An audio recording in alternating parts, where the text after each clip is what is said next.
Hello everyone, I am Aijeline Gawahan and welcome to our awareness video on current issues in information technology. Today, we will explore how advancement and technology impact our daily lives and society as a whole. Let's dive into some pressing issues within and the realm of information technology. Firstly, cybersecurity threats are becoming increasingly sophisticated. So, with cyber attacks and data breaches impacting millions of people and organizations worldwide. So, these incidents not only result in financial loss but can lead to a significant erosion of trust in technology.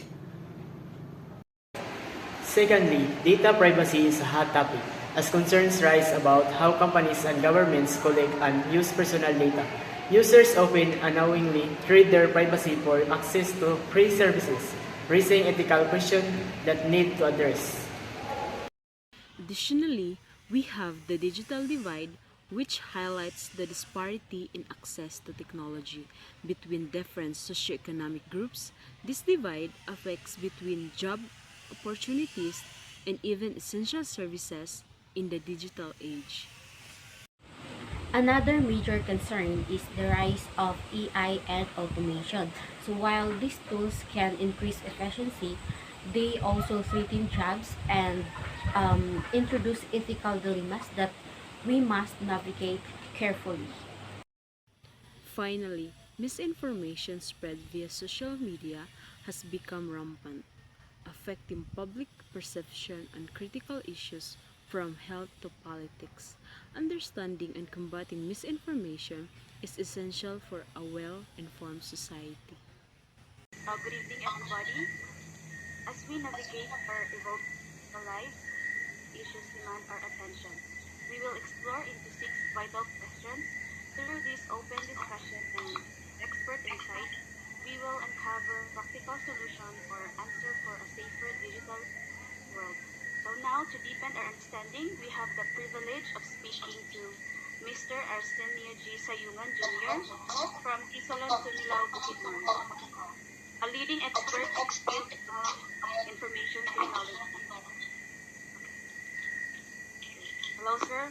Good evening once again. I am Jandeline Estrada, and together with my group it's our pleasure on joining you tonight. Hello, good evening everyone. I am Arsenio G. Sayungan Jr. I am a graduate of Information Technology at Bukidnon State University, Batch 2023.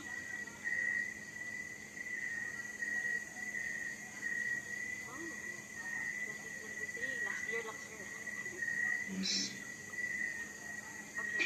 After we nami prepare na six questions, and so i-start na ako sir especially for the first question. And okay.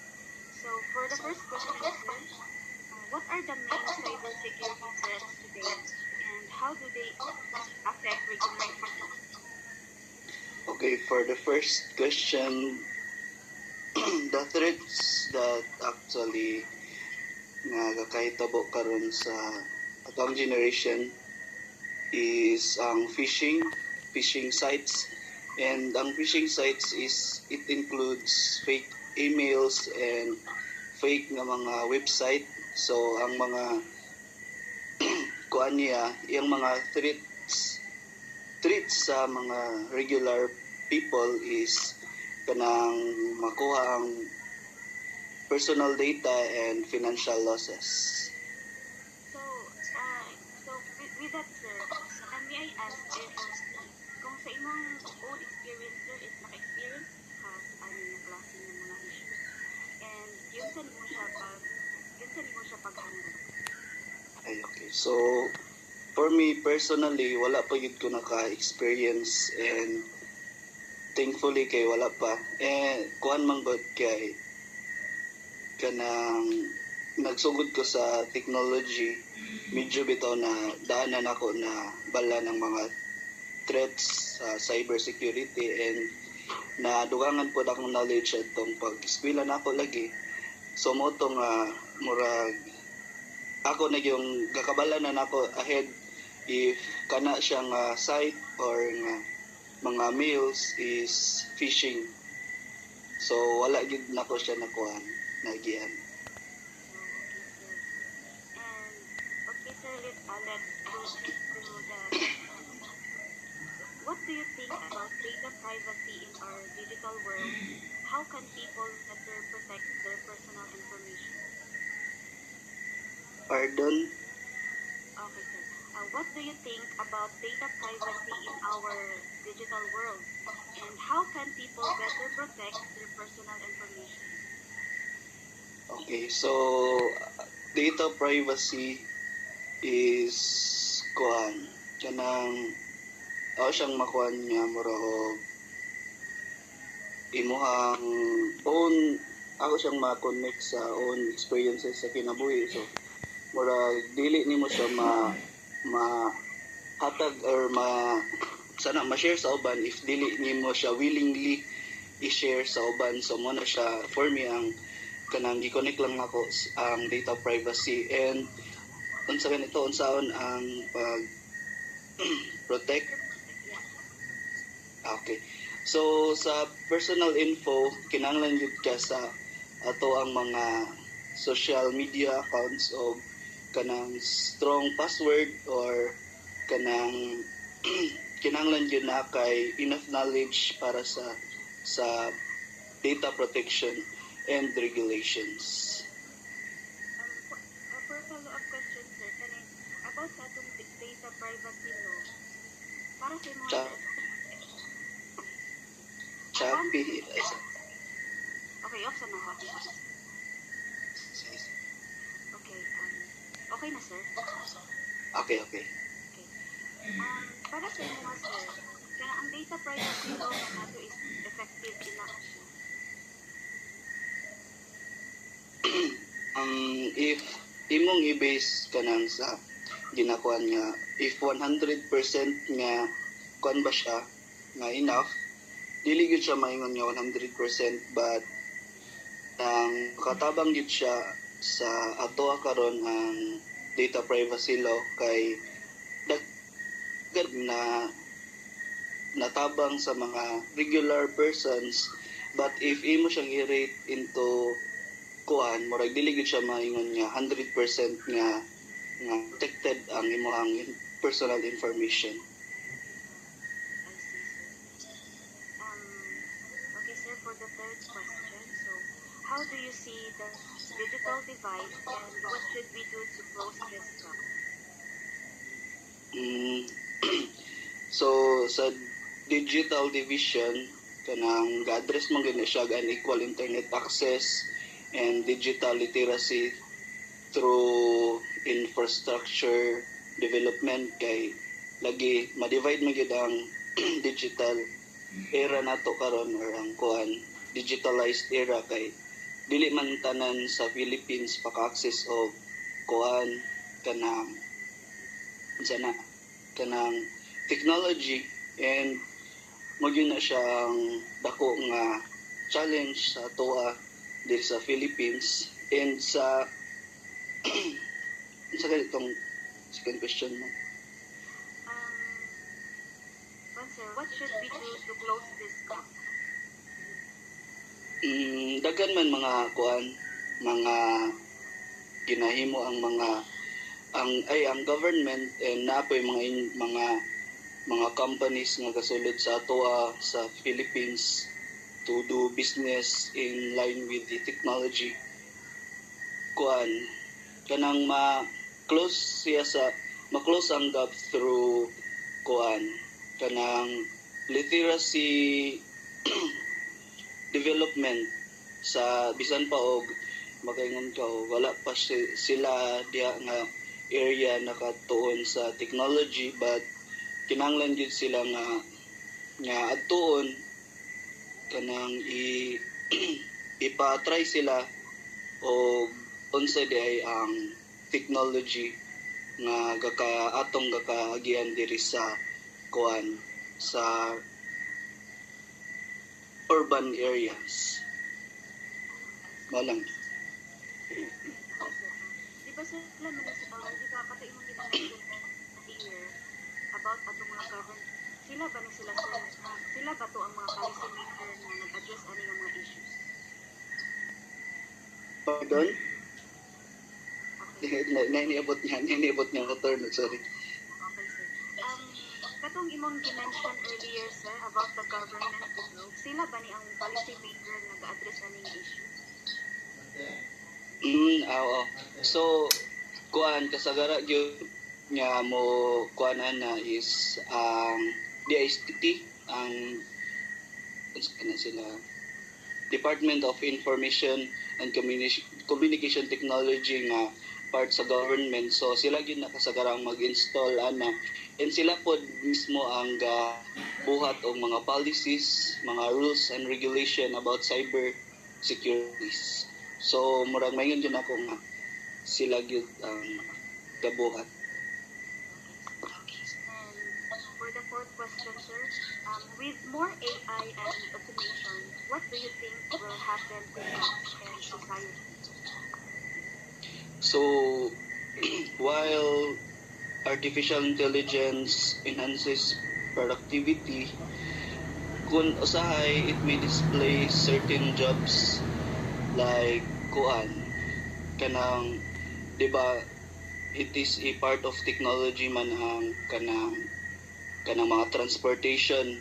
So sa ato sa farming nagyoy siya disadvantage, no, kay kanang for example harvest og mais, di ba na may technology nga kadtong automatic na siya harbison sa isa lang ka technology or isa lang ka o lagi ka. So mo to siya murag medyo gid siya na disadvantage kay imbis daghan mga harvester, daghan mga jobless or mga self-employed nga mga tao, so medyo makulangan gyud ang ilang income. And unsa ganito saan pag second question. Wala na siya. So pero na gyud gyapon siya advantage. So sa upskilling, reskilling and social support kay makahatag siya ay makamitigate siya og impacts through makapapaspas sa mga trabahoon diri sa atong society. Wala. One, sir, correct me if I'm wrong. One, sir, if I'm not mistaken, there are a lot of establishments or restaurants or fast food na gagamit sila ng mga robot as their server without sir. Yes. Paano na siya, sir? Di ba part manggit po siya sa AI, no? Pero kana siya, ato, pagka sila, pag managhan na sila, di ba? Medyo makaingon din ka ng ipulihan na nila ang tao. Kay, lagi, marag na ako nakuan yan. There are establishment na gagamit sila kuan lang, as part of their kuan. Ano po, sir? Kaya nanay gagamit yun. So ambot lang diri sa Philippines ug naano ba, pero pagabantay ko, pakakita ko sa internet og ingana siya nga mga scenarios sa mga kuan food chains. So kuan siya kanang mula gito baka kulang yun siya og mga job orders sa mga regular person, and though dili man sa dingon niya ang AI is kanang sila ra gyud own gyud sila nga mulihok kay kinahanglan man pod sila og kanang operator, but mo lagi males na gyud kayo ang mga workers diha nga establishment if grabe na gyud siya ka digitalized or advanced in kuan, advanced na gyud siya. And for the fifth question, how can we fight the spread of false information online, and what role does the technology play in this? Okay. So sa false information online, makatabang ang technology through fact checking, checking and algorithm, and pagkatabang AI sa labeling suspicious content, and kanang namang pud kay maka una-una ay identify po na nimo through kay magtabang man ang technology o sa imong critical thinking, and ang media literacy man gyud kay essential siya karon kay for example gani di ba ang plagiarism, one click ra nimo enter ra nimo sa AI generated kay ma-trace na niya og own ba nimo nga gibuhat or imo rang gi-copy sa internet. So siya kanang dako kay tabang ang technology karon sa false information online. Nana lang gyud dahil sa tao if kanang automatic siya magtuo without checking if tinuod ba siya nga news or article. Yes sir, tinuod kining sa plagiarism is gamit ikay ni siya karon sa like sa mga student, even kanang sila kanang mga AI detector na alam po siya.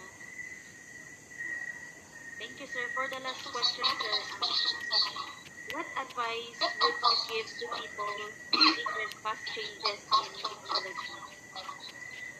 So the advice I can give to them kay kanang kinanglan sila stay informed, kanang bitaw i-develop nila ang ilang growth sa mindset kay usay man gyud kay bitaw kanang sobra ra sila ka ignorante, di na nila i-try ang mga bagong butang nga nabitaw, and upskill kailan lang magpata sa ilang peers or sa ilang mga kailang nga kabalo o gamit sa basic nga mga sa computer, basic sa cellphone, and kanang kinanglan nila og i-maintain gid nilang healthy balance between technology and kanang ordinary nga pagpuyo bitaw. For example, dili ka mag-focus na wala man na sa amuha sa unang nga era, wala na sa amuha kay kasagara man gyud ani ang mga galisod og adapt is mga oldies. So kinahanglan sad gyud sila ipasabot nga the world is advancing, the world is changing through technology. Tanan gyud kakabuhat kay kahitabo sa ato ang kalibutan karon ang technology gyud murag dili sa dingon nga tanan mao ang reason, but usay main reason di ba sa change sa ato ang gyud nga ilang nilang mindset nga dili sila magpabilin sa kinaraan lang always kay naman gyud tay advancement kay aron sad niya dili man ingon nga mao na gyud ilang gamiton, but para lang sad nga dili sad sila nga magpabilin sa dili kabalo ang mga technology. Mao lang ko. Sir, thank you so much sir. Okay. Welcome. Thank you so Mora much to ba? sir sir. We have only 6 questions. And thank you so much sir for sharing your valuable insights and expertise on these critical topics. Your thought have provided us with a deeper understanding and practical advice for navigating our evolving digital world. Okay, welcome always. We really appreciate your time and dedication to promoting awareness and educating us on this topic. Thank you for watching this video on the current issues of information technology. So it's crucial to stay informed and engage with these topics as technology continues to advance. And remember, we all have a role in promoting technology usage.